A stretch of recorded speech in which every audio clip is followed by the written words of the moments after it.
Selamat malam rakan-rakan sekalian. Okey, kali ini aku nak bercerita ataupun nak kongsi dengan korang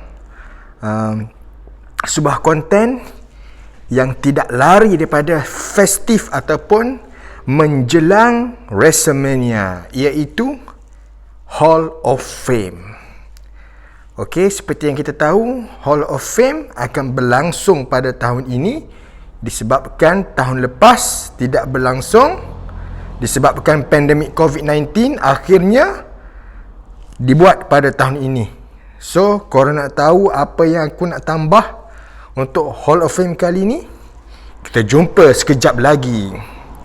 Sebelum tu, salam Nusantara Gusti, guys.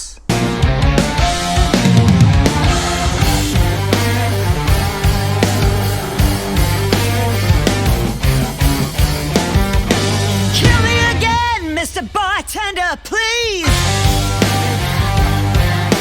I need a shot and I'm begging on my knee. Hello guys, bertemu lagi. Okay guys, pada video kali ini aku nak sharing dengan korang. Aku nak panaskan balik, takut korang lupa yang tahun ini kita akan ada WWE Hall of Fame Class of 2021. Macam aku nak remind sekali lagi, sebenarnya Class of 2001 tahun ini adalah kelas yang tahun lepas disebabkan pandemik COVID-19 berlaku. Class of 2020 dibuat pada tahun ini dan ditukarkan nama kepada Class 2021. Okey, seperti yang kita tahu, siapa yang dah tersenarai adalah tidak bukan yang akan buat headline adalah The Animal Batista. Batista akan lead kepada Bash 2021 ni. Okey, yang kita tahu, Batista is the former World Heavyweight Champion, former 2-time Royal Rumble winner, and also former WWE Championship. So, tahun ini kita boleh tengok Batista dipersembahkan as WWE Hall of Fame. Induction lain yang kita tahu adalah JBL, John Bradshaw Layfield, juga tersenarai sebagai dalam Hall of Fame 2021. Yang kita tahu pencapaian JBL adalah dia juga former WWE Champion. Lepas tu dia pegang tag team dengan Ron Simmons as The Acolytes and The APA. Lepas tu dia former Intercontinental Champion dan sebagainya. Okey, lepas tu kita ada The British Bulldog, mendiang British Bulldog, yang merupakan orang yang rapat dengan Bret the Hitman Hart dan juga keluarga Hart of Family. Dia pun tersenarai untuk diindakkan dalam Hall of Fame pada tahun ini. Lepas tu kita ada Jushin Thunder Liger, juga perseorangan ahli gusti yang veteran yang membuat banyak penampilan di WCW, Gusti Jepun, dan yang terbaru ataupun terlatest sekali dia buat dalam WWE adalah di NXT Takeover. Dia lawan Tyler Breeze malam tersebut. So Jushin Thunder Liger pun tersenarai sekali. 4 individu. Okey, lepas tu kita ada 2 lagi inductee adalah NWO. Yang akan diindakkan adalah Scott Hall, Kevin Nash dan X-Pac. Yang aku tahu, Hulk Hogan belum dipastikan lagi termasuk sekali ke tidak, tetapi ini adalah rekod buat X-Pac di mana dia termasuk dalam Hall of Fame buat kali kedua berturut-turut. Selepas dia bersama DX, kali ini dia bersama NWO. Tahniah buat X-Pac. Okey. Kita pergi kepada women's. Siapa women's tahun ni? Tag team juga, iaitu Bella Twins, Brie Bella dan Nikki Bella. Brie Bella kita tahu former Divas Champion, Nikki Bella pun former Divas Champion. Dua orang ni adalah penggusti yang boleh dikatakan mencipta banyak kejayaan, tetapi ada sesetengah memperkatakan dia masih terlalu awal untuk kita bagi title Hall of Fame. Sekurang-kurangnya kita beri kepada superstar women yang lain dulu sebelum kita bagi dekat The Bella Twins ni. Okay, so kita ada 6 semua inductee yang sepatutnya berlangsung tahun lepas, dia carry forward untuk dipersembahkan pada tahun ini. Cuma di sini aku mendapat perkhabaran kemungkinan akan ada penambahan di dalam inductee disebabkan tahun lepas tak ada. Tahun ni kemungkinan WWE akan buat beberapa penambahan. Okey, so dalam video kali ini aku nak share lah siapa yang korang rasa seeloknya join sekali tahun ini bersama Batista and the gang untuk digelar WWE Hall of Fame. Okey, kita tengok kepada senarai Massman dulu. Okey, abang topeng kau ni dia fikir, dia kaji dan sebagainya, dia tengok calon-calon yang sesuai untuk kita masukkan dalam Hall of Fame. So kita pergi kepada single competitor. Abang topeng kau pilih Ahmed Johnson. Kenal tak Ahmed Johnson siapa? Dia ni penggusti era 1990-an dulu yang merupakan former Intercontinental Champion. Ahmed Johnson adalah seorang penggusti berkulit hitam dan boleh katakan dia sebenarnya banyak juga feud dengan nama-nama besar ketika itu. Tetapi yang sering dikaitkan dengan Ahmed Johnson adalah dengan geng-geng Nation of Domination yang diketuai oleh Ron Simmons ataupun Farouk. Okey, first aku pilih Ahmed Johnson. Untuk induct tambahan yang kedua tahun ini, aku pilih tag team ya, The Nasty Boy, Jerry Sack dan juga Brian Knox. Merupakan tag team yang popular juga pada awal 1990-an sehingga 1995 tak silap. Merupakan former 3-time WCW Tag Team Champion dan juga former WWE Tag Team Champion. Okey, Brian Knox dan juga Jerry Sachs mewakili The Nasty Boys. Okey, untuk women's, tambahan women's pula, aku pick isteri Brock Lesnar, iaitu Sable, former WWE Women's Champion juga, merupakan atlet yang begitu seksi. Kadang-kadang kalau orang zaman geng-geng 90-an ni, dia akan tunggu Sable lah, nak tengok Sable.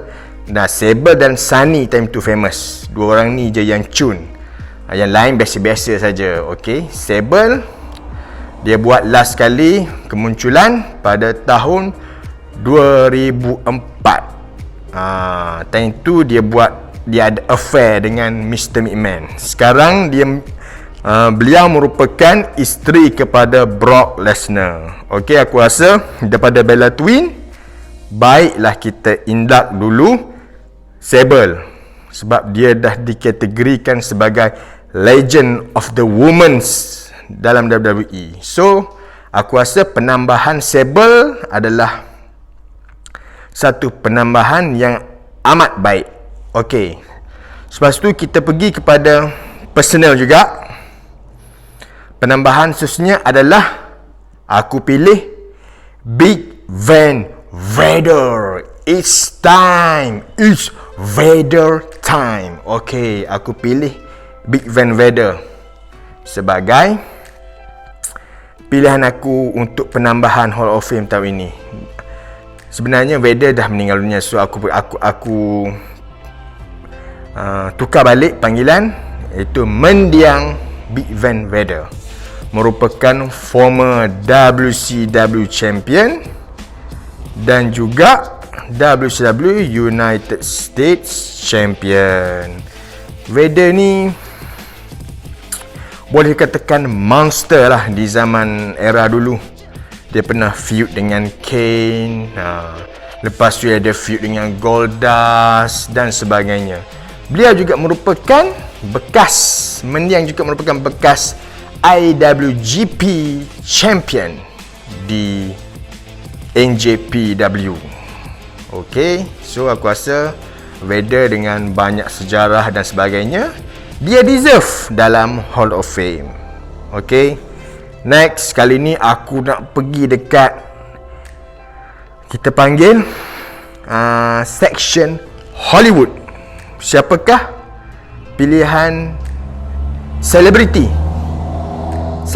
yang akan diindak dalam Hall of Fame? Sebab kita tahu sebelum ini memang banyak dah selebriti yang diindakkan dalam Hall of Fame. So kali ini aku rasa perlu juga ada seorang selebriti. Aku pick Hugh Jackman, merupakan Wolverine di filem Hollywood, sebagai tambahan dalam Hall of Fame tahun ini. Kenapa aku pilih Hugh Jackman? Sebab dia pernah jadi Raw guest star, tak silap aku, pada 23 Mei 2011, di mana dia ada satu match dia tumbuk Dolph Ziggler. Bukan calang-calang juga Hugh Jackman ni, walaupun ia storyline, tetapi dia pernah berada dalam gelanggang di WWE. So dengan dia pernah datang ke WWE pernah jemput, aku rasa memang dia deserve untuk sertai Hall of Fame Class of 2021. Okay, the last inductee yang aku rasa sesuai. Kali ni kita pergi kepada bahagian Extreme ECW. Kali ini superstar yang aku pilih adalah mewakili ECW. Korang nak tahu siapa? Ialah lelaki pasir, iaitu The Sandman. The Sandman is the former 5-time ECW World Champion. Seorang yang gilakan beer, seorang yang ekstrim, selalu ada candlestick di tangan, pukul kepala sendiri sampai darah, lepas tu baru bergusti. Itulah Sandman. Dan WWE perlu meluaskan Hall of Fame ni bukan untuk WCW guys saja. Kalau kita tengok selama ini, ramai WCW guys terpilih dalam Hall of Fame, seperti Sting, DDP, Diamond Dallas Page, Booker T dan sebagainya. So apa salahnya kita beri ruang kepada wakil ECW, iaitu The Sandman. Okay, The Sandman ni pun memang di antara favourite superstar aku, sebab dia ni adalah fan favourite. Dia jahat ke, dia heel ke, dia baby face ke, dia tetap disokong oleh fans disebabkan gimmick dia yang rare. Dia pernah sekali keluar dengan lagu Metallica, Enter Sandman, dekat ballroom di Madison Square Garden, tak silap.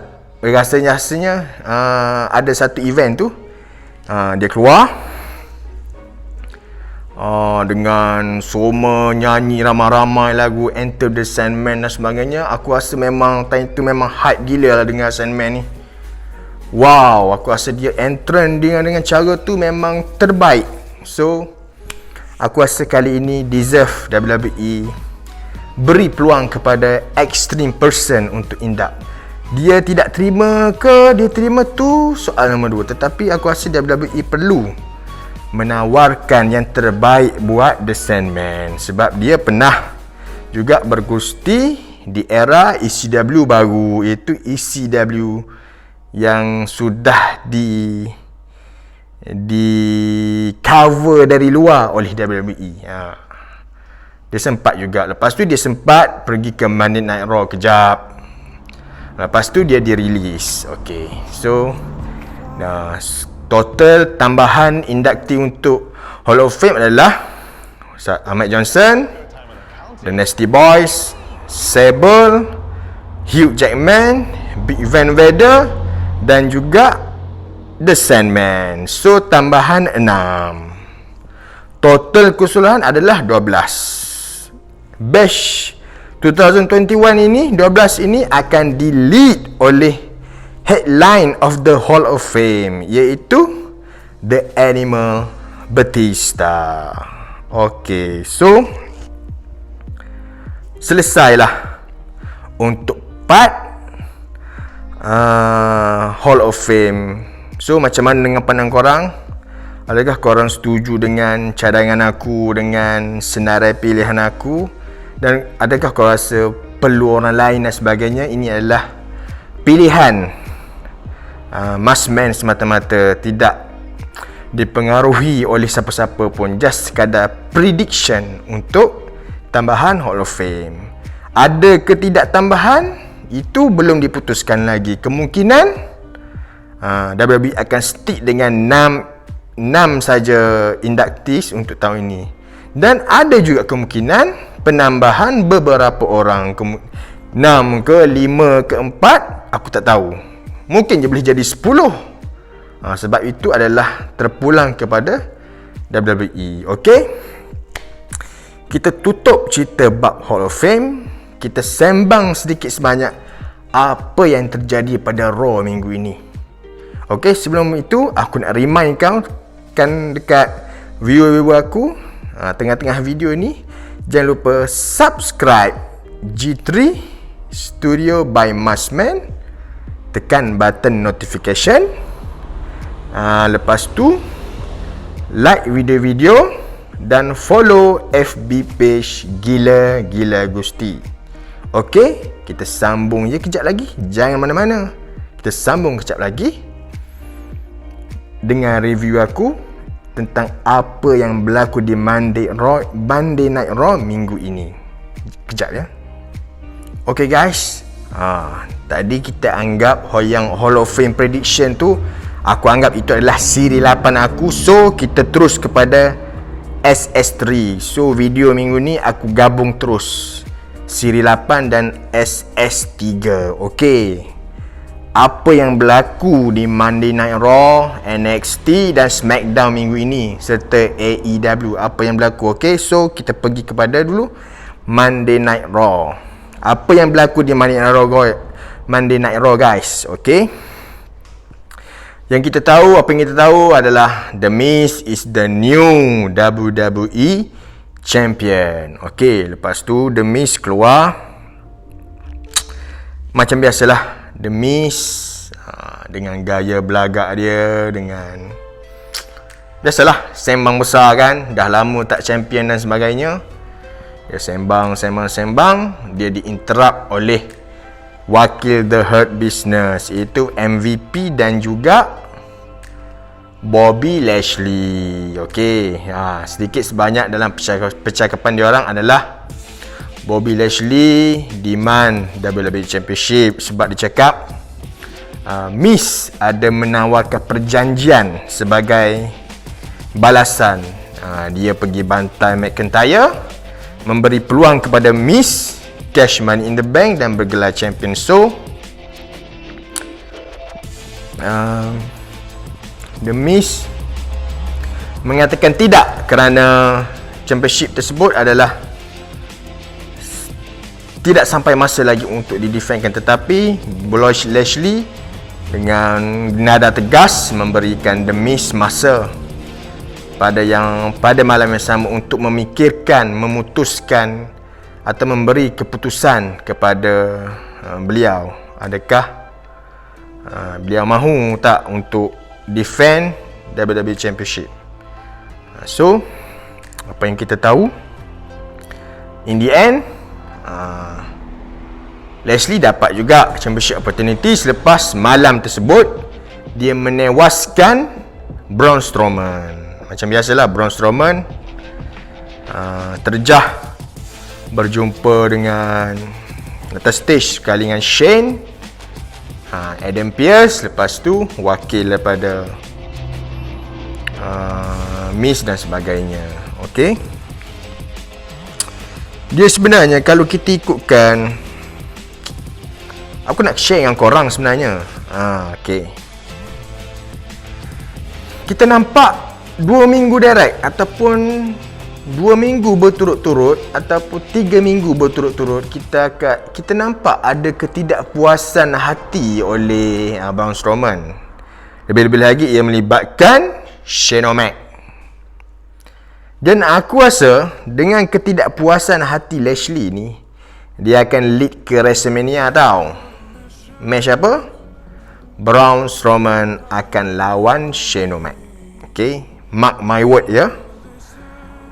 Hint dah ada, kemungkinan akan terjadi itu 75% Braun lawan Shane di WrestleMania. Okay, kita simpan dulu bab tu, kita akan discuss nanti. Okay, lepas tu kita ada non-title match, Riddle lawan John Morrison. Kemenangan buat Riddle. Riddle juga merupakan orang baru United States Champion, new champion lah Riddle. Congrats to him. Cuma dalam match dengan John Morrison adalah non-title match. Kemenangan buat Riddle. Kemanakah Riddle selepas ini tidak dipastikan lagi. Masih sama-sama lagi storyline untuk Riddle. Okay. Lepas tu kita ada New Day lawan T-Bar dengan Mace. Aku tak tahu sampai bila berterusan Retribution dengan New Day ni, tetapi aku rasa dah nak nampak macam dah nak settle dah isu ni. Sebab tengok Ali pun dah mengamuk. Mungkin Ali akan melakukan penyingkiran ahli-ahli yang lemah. Mungkin kot. Okay. Lepas tu aku rasa nanti dia start dah feud dengan orang lain. Macam dia feud dengan Ricochet lah. Dia feud dengan Ricochet, lepas tu habis macam tu, tiba-tiba feud pula dengan The New Day. Dengan New Day pun aku expect benda yang sama akan jadi. Mungkin WWE tengah pening nak buat Retribution ni dengan siapa tahu. Ataupun dia dah start buat planning untuk pecahkan Retribution hasil tangan Mustafa Ali sendiri. Okay. Lepas tu aku next dulu dia adalah aku cerita balik apa yang terjadi awal tu. Itu adalah cerita seterusnya yang Bobby Lashley keluar lagi, Adam Pearce ada, Shane McMahon ada, Braun Strowman ada dan sebagainya. Okay. Keputusan menyebabkan ada main event Lashley lawan Strowman. The winner will receive championship next week dekat Raw. Okay. Lepas tu kita ada Cedric Alexander lawan Lucha House Party. Okay. Kemenangan buat Shelton dan Cedric. Okay, lepas tu kita ada Ric Flair. Ric Flair pula, Charlotte Flair dan Asuka lawan Shayna Baszler dengan Nia Jax. Okay. Match ni kemenangan berpihak pada Baszler dan Charlotte Flair. Cuma selepas Lacey Evans pregnant, dia tukar storyline. Kemungkinan dia akan buat Charlotte Flair akan jadi heel dan memburu kejuaraan Women's Championship, iaitu Raw Women's Championship. Next pay-per-view ke WrestleMania ke, aku tak pasti, tetapi mungkin dia dah insertkan Charlotte untuk as contender untuk Raw Women's Championship. Dan aku harap di WrestleMania nanti kemungkinan aku predict akan jadi Fatal 4-way. Maknanya Asuka akan defend Raw Women's Champion lawan Charlotte Flair, lawan Nia Jax dan Shayna Baszler. Time tu diorang still as tag team champion. Lagi best sebab as tag team champion kena lawan sama sendiri pula untuk berebut Raw Women's Champion. Lagi best. Okay. Lepas tu kita ada a boring match. Kenapa aku cakap boring match? Sebab dah beberapa kali dah berlangsung. Dah beberapa kali dah WWE buat. Itu Sheamus lawan Jeff Hardy.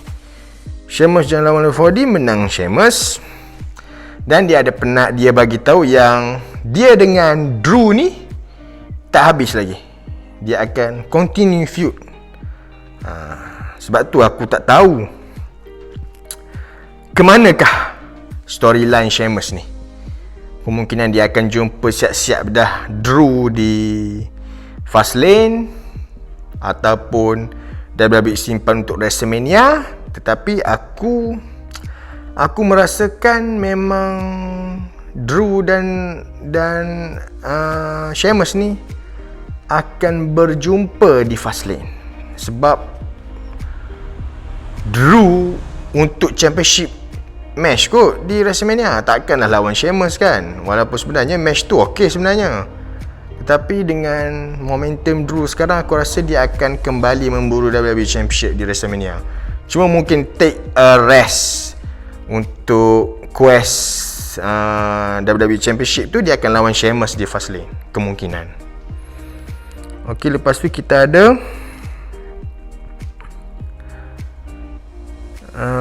Lana dan Naomi. Lana dan Naomi lawan Mandy Rose dan Dana Brooke.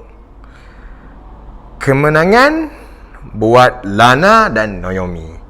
Yalah, macam exhibition match biasa ni. Tak ada yang boleh kita relatekan dengan match-match yang lepas, ataupun kita boleh predict apa yang akan terjadi. Just sekadar match. Lagipun bagi aku rating dia memang terrible match lah. Sebab dia just untuk macam contoh macam ni lah. Ada match semuanya. Sampai kita pun tak perasan rupanya ada match. Okey, lepas tu kita ada AJ Styles.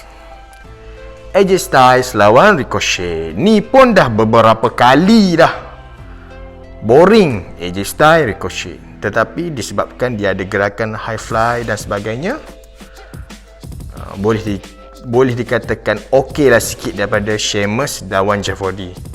Kemenangan buat AJ Styles.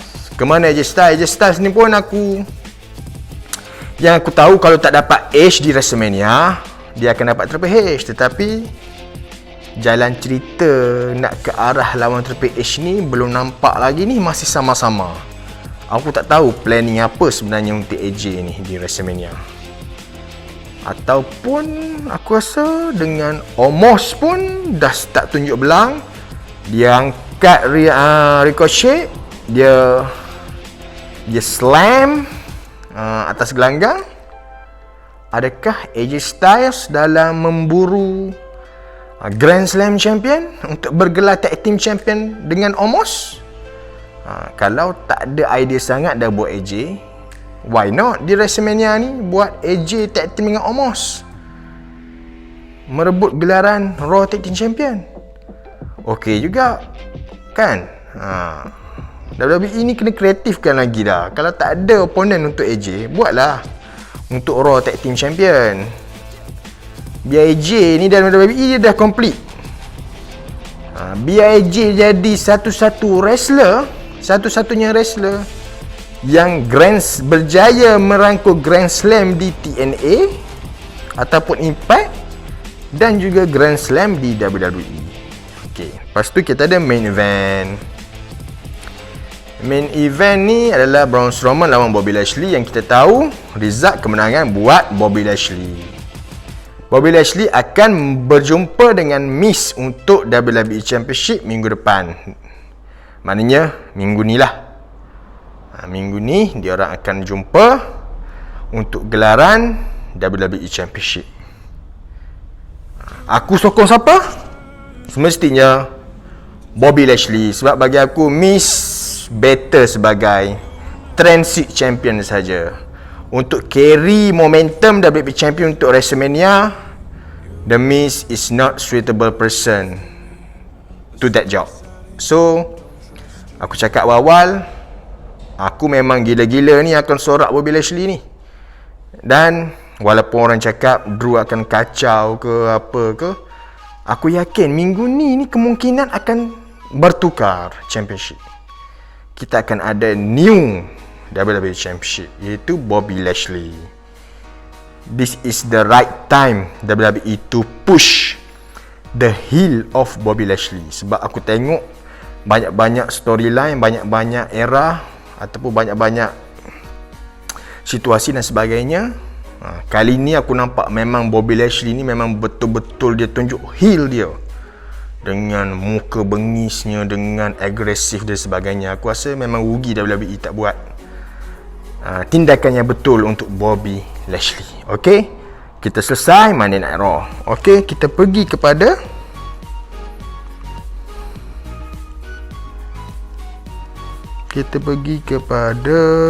NXT.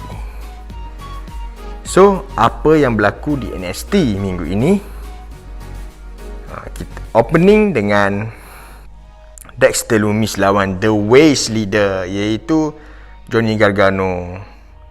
Dexter Lumis pick up a win sebab dia diganggu oleh unsettled person, Austin Theory.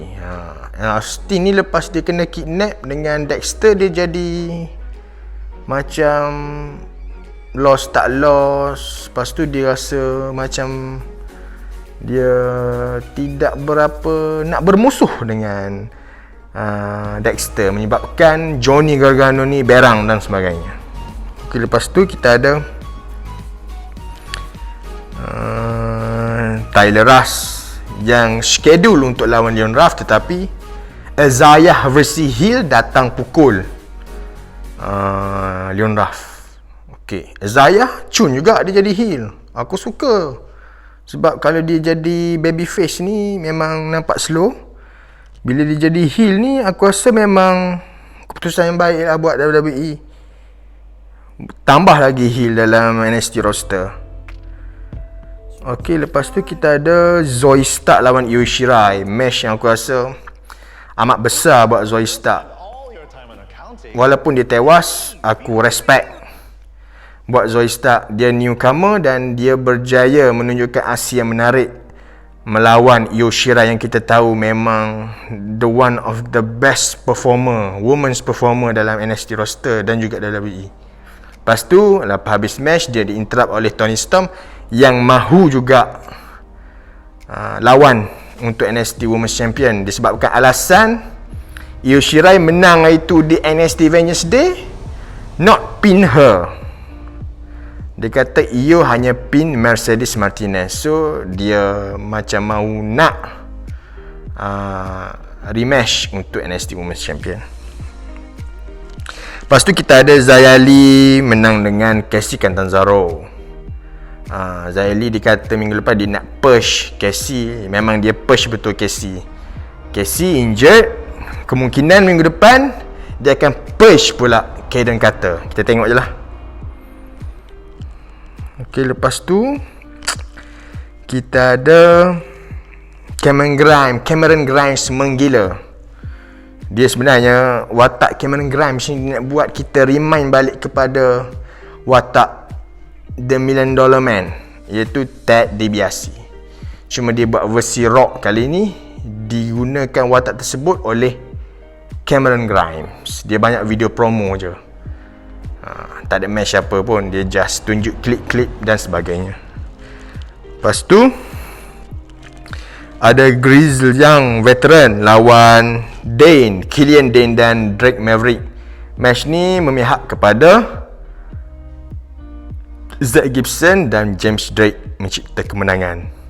Okay, lepas tu kita ada match yang boleh katakan highlight that night adalah no disqualification antara Karrion Kross lawan Santos Escobar. Yes, match boleh katakan tak adil sebab Santos dia ada geng dia, Joaquin Wilde dengan Raul Mendoza. Aku rasa match ni just sekadar untuk menunggu waktu yang sesuai Kross bergelar champion NXT. So dia buatlah lawan Santos Escobar, sebab Santos Escobar pun boleh katakan jarang kalah, jarang tewas, undefeated juga, merupakan NXT Cruiserweight Champion. So match ni pun best. Kemenangan buat Karrion Kross. Okay, lepas tu kita ada the last section adalah Adam Cole keluar untuk menerangkan apa yang berlaku sebenarnya, untuk menjelaskan mengapa dia buat tindakan dia super kick Kyle O'Reilly. Dia keluar macam biasalah, intro dan sebagainya, diinterrupt oleh Roderick Strong. Roderick Strong cuba untuk tahu lebih lanjut mengapa tindakan Adam Cole berbuat demikian. Tetapi malangnya Roderick Strong termasuk dalam perangkap Adam Cole, iaitu ingin betray ataupun ada agenda lain untuk buat juga kepada Roderick Strong seperti dia buat kepada, dilakukan kepada Kyle O'Reilly. Hasilnya ketika aku tengok macam ada satu perubahan, happy ending, di mana di saat Roderick Strong cakap I love you Adam dan sebagainya, Adam Cole bagi low blow buat Roderick Strong. Last sekali disudahi dengan super kick. Okey, maknanya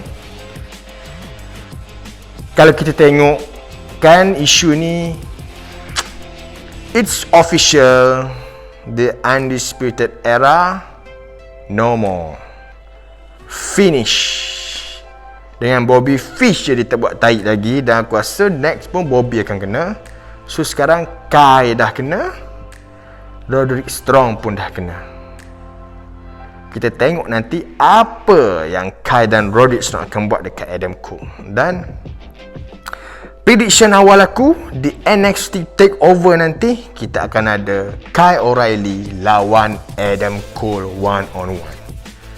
Kemungkinan Roderick Strong akan jadi backup sahaja dan sebagainya. Okey, selesai NXT, kita pergi kepada SmackDown. Apa yang berlaku di SmackDown adalah opening, biasalah Roman Reigns, macam biasalah the head of table akan rasmi acara SmackDown dengan Paul Heyman dan Jey Uso. Lepas tu diinterrupt oleh Daniel Bryan yang mahukan rematch untuk Championship opportunity, dan dia demand untuk diadakan di Fastlane nanti. Tetapi malangnya tidak sempat lagi berbicara banyak. Daniel Bryan kena super kick oleh Jey Uso. So later that night dia buat Daniel Bryan lawan Jey Uso. If Daniel Bryan beat Jey Uso, Daniel Bryan dapat title shot dekat Fastlane untuk Universal Champion. Okey, lepas tu kita ada Alpha Academy. Otis dah heel, korang tahu tak? Dia tag team dengan Chad Gable as Alpha Academy, menewaskan 2 minggu berturut-turut The Mysterios, iaitu Dominic dan Rey. Lepas tu kita ada Apollo Crew yang menampakkan penampilan baru. Ni juga adalah the latest one, convert sebagai heel. Okay, dia buat penampilan baru dan sebagainya. Lepas tu dia schedule match dengan Nakamura. Kemenangan buat Apollo Crew juga. Lepas tu kita ada Tamina lawan Liv Morgan. And then Bianca Belair. Segmen Bianca Belair, seperti yang kita expect, Bianca pilih Sasha Banks untuk lawan di WrestleMania untuk kejuaraan SmackDown Women's Champion. So official now, 2 match dah confirm di WrestleMania, iaitu Universal Championship, Roman Reigns lawan Edge, dan juga SmackDown Women's Championship, Sasha Banks defend Women's Championship lawan 2021 Women's Royal Rumble winner, iaitu Bianca Belair. Okey, kita pergi pada next match. dia bukan match lagi, segment, iaitu Seth Rollins come out. Dekat stage dia berborak dengan Cesaro, orang dia ambush dari belakang. So apa yang terjadi, dia nak rekrut Cesaro sebagai part of mission dia sebagai Messiah. Last sekali Cesaro bagi buah favourite dia, buah putar dia, swing tu beberapa kali. Dan aku rasa feud Cesaro dan Seth Rollins ni akan dibawa kepada Fastlane match nanti. Di WrestleMania mungkin tak akan terjadi. Kemungkinan kita akan ada match dengan Seth Rollins dengan Cesaro di Fastlane. Lepas tu kita pergi kepada last match, iaitu Daniel Bryan lawan Jey Uso. Match ini dia end double count out. So kalau ikutkan, Daniel Bryan tak dapatlah championship match sebab dia seri. Okey.